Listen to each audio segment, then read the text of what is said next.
Okay, welcome everybody to our panel on CIMA's advocacy and government relations work. And this is uh, a panel that I've been really excited to participate in because, as you probably know, this has been quite a year for advocacy.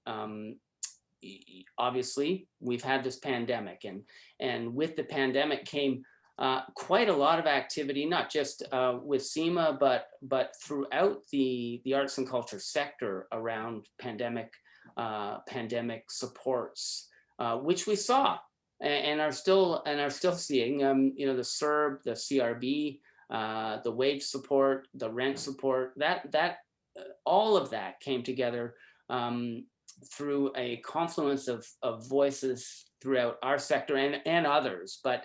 But I will say that those pandemic supports have been crucial to the survival of our sector. And in many ways, it's reframed what arts and culture investments look like in Canada, because these have been, especially the wage and the CRB have been just, survival for so many artists in this country who live below the poverty line in the best of times. But we've also, aside from the pandemic, had a very, very active year of policy work, both on C10, on copyright reform, consultations, and on radio reform too. And so we've got a great panel here to talk about some of these things in now 27 minutes. Sean Casey, who is the Vice President at Global Public Affairs and is CIMA's lobbying partner and has been deeply ensconced in the trenches of cultural policy in Canada for many years now. And it's been a pleasure to work with you, Sean, and thanks for being here today. We have Amanda Rheaume, who is an award-winning Métis singer-songwriter, who is a board member of CIMA, an artist entrepreneur, operations director of International Indigenous Music Summit, which just wrapped up, another successful one, and congratulations on that. And the co-creator of the Indigenous Music Office, co-owner of Ishkode Records, and also I believe you're starting work on your next record, so you're not really all that busy, and you had plenty of time to be here today, so thanks a lot. And we have Gord Dimitrieff, who is the chair of CIMA's Government Affairs Committee and the president and founder of Aporia Records. And there's nobody probably in the music industry that knows these files as well as Gord. So it's been really a great pleasure to work with you, Gord, and you've saved my ass on many occasions in my short tenure thus far as the president and CEO of CIMA. By the way, yes, that's who I am. I'm Andrew Cash, and welcome everyone to this panel. I thought I'd just start with some of the political dynamics that are at play right now in Ottawa and how they may shape our, the policy on music policy going forward. And I'm going to start with Sean, because we are just near the end of the parliamentary session, and this one's particularly of note because we're likely going into an election in the fall, which means that this is really the end of this parliament. Absolutely, Andrew. This is a situation where the government has been moving forward with priority measures, some specifically focused on the music sector, and I would highlight C10, which is the amendments to the Broadcasting Act, which there have been a lot of conversations taking place over the past weeks as to whether this is an attack on free speech, whether this is more support for creator rights, and it depends on which side of the English-French divide it seems to be landing on as to which message seems to be having the most resonance. So it looks like we're at a point now where C10 is coming to an end with an election on the horizon. The ability for it to get through all stages and pass is probably not going to happen in this parliament, and we are now going to be looking to the next one if we have a fall election. Again, for the music sector, I think it's unfortunate that we have a delay on this. If this bill did receive royal assent, it would have meant, based on the government's assessments, $835 million in new money, specifically targeted from the contributions from what the government calls the web giants. To put that into perspective, our Canada Music Fund right now is at $36 million. So it's like having enough money every 2 weeks to populate a brand new Canada Music Fund. So again, it's a game changer in terms of what would be available for the sector. We're going to have to, see what, if we have an election in the fall, if, we don't go back to the regular programming, where does that go? And do we get back to, having a conversation about where those supports would be desperately needed for the music sector? And I think on the other front, what they will be able to complete now that Parliament is wrapping up is the investments that were outlined in Budget 2021, which included $50 million additionally for the live music sector, and an extension to something that CIMA and its members lobbied for in 2019, which was that $10 million increase to the Canada Music Fund, which they have now extended through to 2023. It's not permanent, but we've received almost, I guess, in essence, 5 one-year increases to keep this fund at that $36 million threshold. A lot of questions to come now. What would that additional permanent investment, what should it be? And to your point, how will the support programs like the wage subsidy, the rent subsidy, the CRB be rolled out and extended potentially? They're right now extended to the end of September. Will they be extended to the end of November? A lot of the labels have used those programs to support recovery. How will the new recovery hiring benefit come into play to help support labels that are looking to bring staff back on or increase their staffing complements? So there's a lot of metrics that are still moving, and I think will move ahead of an election. And then there's both the copyright and broadcasting that'll most likely get picked up after the election, depending on the size and stripe and color of the new government. Mm-hmm. And just on that, and just for folks that are listening to this, you mentioned that, okay, so the government, we may be moving to an election, in which case bills that haven't fully passed and achieved royal assent, just explain to us what happens. Something called they die on the order paper, which sounds as final as it actually is.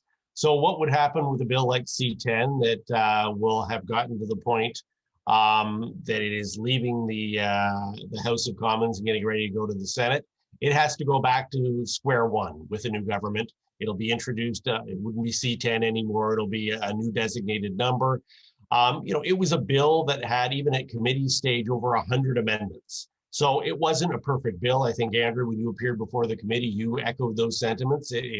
So the thought would be that the next opportunity to bring this bill forward, it would probably take into account all of those amendments and opportunities for stakeholders such as CIMA to come to the table and say, okay, we like where this is going on the funding component, but there are a number of areas where maybe it should be strengthened, and there will be the opportunity to have those conversations. But in its current state, it'll be dead. Right. Okay. Now, in the context of C10 and other conversations too, we've been talking a lot about discoverability, sort of like the conversation around a CanCon 3.0, and part of that conversation is around the diversity of voices on platforms. And I know, Amanda, that among the many things that you do and the work that you're involved in is the work of amplifying Indigenous voices in the sector. And just wondering if you could speak a bit to that, the challenges that exist right now, but also the particular ones when we're dealing with platforms that are, where playlists are being curated by, I don't know, a couple dudes in New York or wherever they are, and it's becoming challenging for many different groups to get their work heard. Yeah, thanks so much, Andrew Miigwech. you know, I'm new to all this work, and I've learned so much in a short amount of time. And it's, I feel really honored to be able to be here today and have this conversation. You know, discoverability is still a problem for Indigenous artists here in so-called Canada. And, you know, there was a study done on representation on commercial radio, and there was 0 Indigenous artists in the top 100 for the last 4 years. That's as far back as we went, you know, and it's the most important thing to have diversity and have all of the important voices at the table. And you know, your point, how who's curating these playlists and where is the authenticity coming from, and you know, it's more important than ever. It's always been important, but it's really a main focus for me that we support and amplify Indigenous people telling their own stories, you know, and being able to curate their own artists and present from the Indigenous music community. It's so important to invest in these voices and these stories of the first peoples of this land. Mm-hmm, mm-hmm. And you know, we've got this. We're really standing on the brink of a, you know, massive digital revolution. We think some people think we're in the middle of it, but we're really at the beginning of it. And you know, as an artist entrepreneur and as someone who's you know, trying to sort of build those openings, do you see opportunities in the digital landscape? And maybe you can just speak a bit to that.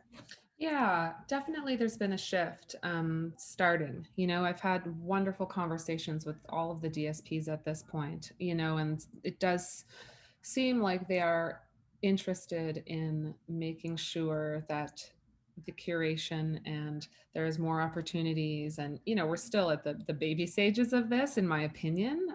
While I want to appreciate the work that's being done, you know, we could still be doing more and having more playlists and hearing from more artists. I think one of the most, you know, the thing that a lot of us in the Indigenous music community hear a lot is like, well, we don't know where to find this music, you know, and it's like, that's a problem because there is so much in music from Indigenous artists that is so awesome and needs to be heard. So I think that, you know, I feel a shift for sure happening. I think that that's wonderful. And I feel very excited to keep pushing the needle on that one. Mm-hmm. Yeah. That's great to hear. Mm-hmm. And I just wanted to get Gord in on this conversation because you've been really at the front line of this of our advocacy work at CIMA, and both on C10 and on the radio review and the copyright review. And I just wanted to get a sense from you for our, you know, for our members, for our labels, and for our artists entrepreneurs. How do you see the next step? So we're likely not going to see C10.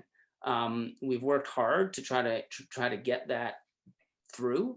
But if we're looking ahead, what sort of key issues do you think are going to play out, and that we need to be really paying attention to? Man, that's such a large question. Well, that's why I saved it for you, Gord. Yeah, I'm not really sure where to start with it. I mean, one thing that strikes me is that the conversations we're having in the music industry are really similar to a lot of other discussions happening throughout society. I mean, just this question of discoverability and representation. For example, I mean, this is strikingly similar to the discussions that are happening in school libraries, right? About classics, like what is the place of To Kill a Mockingbird? Do we remove it from school libraries, or do we just, you know, maybe demote it, take it off the school curriculum and promote other books that maybe offer different perspectives? And I think so many of these issues that we're talking about, you know, in the music industry kind of get reduced to being technical issues of the music industry, when really they are about, you know, kind of fundamental democratic ideas that need to be discussed throughout society. So I guess, you know, the next steps for us in the music industry are to try and figure out, you know, how we fit into these larger discussions, and to try and move forward in a way that that people can really understand as part of the bigger picture, not just about, you know, sort of technical and self-serving issues on the part of the music industry. But on the, you know, I hear that, and I think that that's something that we've learned, I think, through the course of working on things like C10, that it's important for the industry not to be a siloed, not to be, you know, really inward focused, but to find our way to be part of that broader conversation.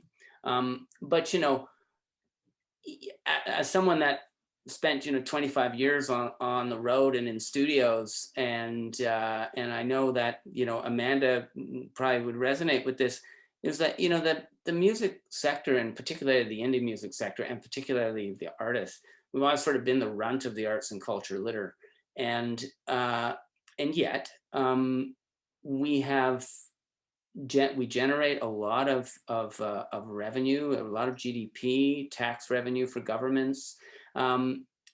What do we need from policy going forward? I mean, you know, you've been talking a lot lately about, you know, about the ways in which artists and creators get paid on the you know, user-generated platforms, right? UGC platforms like YouTube. And I just, you know, I do want to get a little specific about these sorts of things, because we've gotten, you know, the pickings are slim as it is, right? And we want to find ways of building a more stable financial picture for artists and for creators across the country. And part of that is going to rest on how we reform copyright and how we build whatever C10 is going to turn into. And so I just wanted to get a little specific with you about some of the ways in which we could see a better revenue picture for the sector. Sorry, you're asking me? Yeah, and then we can all join it. We can all join in, but I want to get to you first. Yeah, no problem. Yeah, well, I mean, obviously one of the biggest issues is, you know, it kind of came up in the C10 discussion, is the issue of YouTube, right? Which in Canada represents 49% of the audio streaming market, but only about 7% of the money. YouTube has such a large sector of the market share, or a large share of the market, that it really plays like a price setting role. You know, it keeps the money low across the board, because all the paid services are competing directly with a free service. So, I mean, in terms of how this intersects with copyright, there is definitely the issue of safe harbors, which I know the government is reviewing right now. The online intermediary consultation that's happening. You know, if YouTube were to become compelled to actually license the content that users upload, it would have a real impact on the ability to get paid. And that would have an across the board effect on all the digital services. I mean, we see even in the case of Spotify that their monthly subscription fees are not rising, they're actually falling. And in large part, that's because they're competing against an overwhelmingly large free service. So in the case of copyright reform, there's definitely a way forward there where we could kind of eliminate the exceptions for the YouTubes of the world, and hopefully create a system in which everyone creating music or other content has a chance to be paid fairly. Mm-hmm. Mm-hmm. Yeah, the whole copyright conversation is so important, and I know from my my time as a member of Parliament, nothing elicits more groans and fear in the hearts of parliamentarians than the word copyright, because it is so complicated and dense. And, you know, Shauna, this is so fundamental to creators, this framework of fair copyright. But it's a really dense and confusing subject. And I'm just wondering kind of if you could give us a sense of just some of the challenges for us as a sector, but for lobbyists really to try to break through some of the malaise there and get to a clear understanding for policymakers. Well, Andrew, I think it's a challenge on a number of fronts, and I echo that sentiment. I think it was one of your conservative colleagues back when you were a member of Parliament, James Rajat, that once told me there are no votes ever won on copyright, only votes lost. Yeah. And again, so it's always a bill that requires some level of caution, is a challenging bill to try to get through. When you look back at the last round of reform under the Harper government, they had 2 kicks at the can under minority settings that they weren't able to do. That was really only until they got the majority government that they were able to actually move forward with it. Again, you know, the Minister Guilbeault, and we don't know if he would remain the minister after an election in this portfolio. But of course, it is a shared bill between heritage and innovation, science and industry. And that has its own challenges between 2 ministers in trying to ever bring a bill forward and bring it through.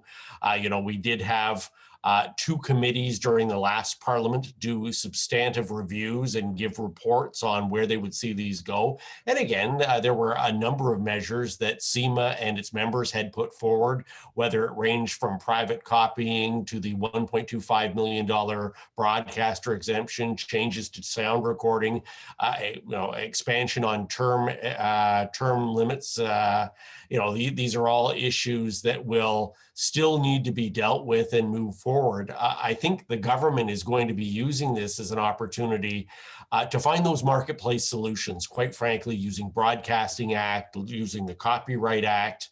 You know, they have, through the course of the pandemic, invested a lot of money. The last budget for the arts and culture sector had, you know, $1.5 billion put into it, but it was all on 1, 2, if you were lucky, 3-year extensions and terms. What's going to happen when we come out of that and everyone is seeing investments that have been made to prop up the foundation? And in many cases, they're going to be able to use that to expand what they do. You know, if you come to the edge and there's a cliff there, you might be, you know, worse off than you were prior to the pandemic. So those marketplace solutions on broadcasting and copyright are going to be vitally important. You know, I think CIMA's own report that was done with Nordicity showed that, you know, I talked about the $835 million that could come into the system from broadcasting. Just those 4 changes alone on copyright would generate $70 to $100 million a year into the music sector directly. So that's substantial money in as the, you know, pandemic supports start to wind down, whether it be direct funding supports through a recovery fund, through the Canada Music Fund, through wage subsidy, rent subsidy, CERBs, that are going to give the sector and CIMA members a chance to bounce back. And I think that's why these conversations, no matter what government comes back into power post-election, are going to be vitally important. Mm-hmm. When do you have anything to add to that before we get to another question? Well, I would just add that I think to what you were saying earlier, Andrew, like in terms of the dread that this imposes in any parliamentarian or indeed anybody who's trying to understand copyright and get a handle on things, is really, we're talking about a complex system. And like any complex system, it's really hard to understand what the effect of any of the small components are on their own. You really have to understand the relationship between them all as a total before you can understand any of it. And, you know, in terms of the list that Sean kind of just went through, all of those things on their own make a certain degree of sense, but none of them really make any sense until you consider them all together as part of the total system. And that's, I think, a huge part of the challenge here. And it's really hard to explain how it works to people, which is really large part of our challenge. Mm-hmm. Amanda? I guess the only thing I'd add at this point is that, I mean, even pre-pandemic, artists, creators, you know, were already having a hard go. You know, it was already hard to make a living just doing music and creating. And what I have to add, I suppose, is that music and artists are the first place that people turn to when things are tough. And we, you know, are usually the first to respond to these things, and we're compensated the least and kind of in a way cared for the least. And I feel really strongly that, you know, whatever I can do and contribute, you know, in my career to making changes with that, it feels of the utmost importance as we come out of the pandemic and even before. Yeah, I really resonate with that. And, you know, when your pipes burst, you know, you phone a plumber and you don't ask the plumber to fix the pipes for free, right? But no one has any hesitation in asking musicians to do their work for free.